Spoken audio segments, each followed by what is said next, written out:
We are dissecting sheep brains. In 6th grade medical detectives, we have a unit and we learn about the nervous system and all the parts of the brain and their functions. And then the end result is we dissect a sheep brain. And we also get to find a tumor from our patient in another sheep brain. So they actually have 2 sheep brains that they dissect today.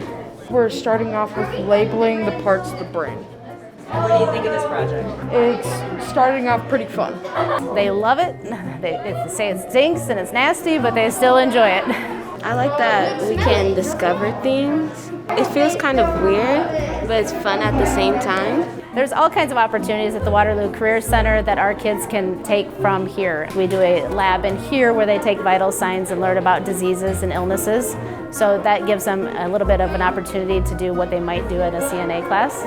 I think it gives them just a jump start on what their high school and their actual career field might be. You know, some of the kids in here want to be doctors and nurses, and so they have an opportunity to kind of see what it's about. I'm a medical detective. I'm a medical detective.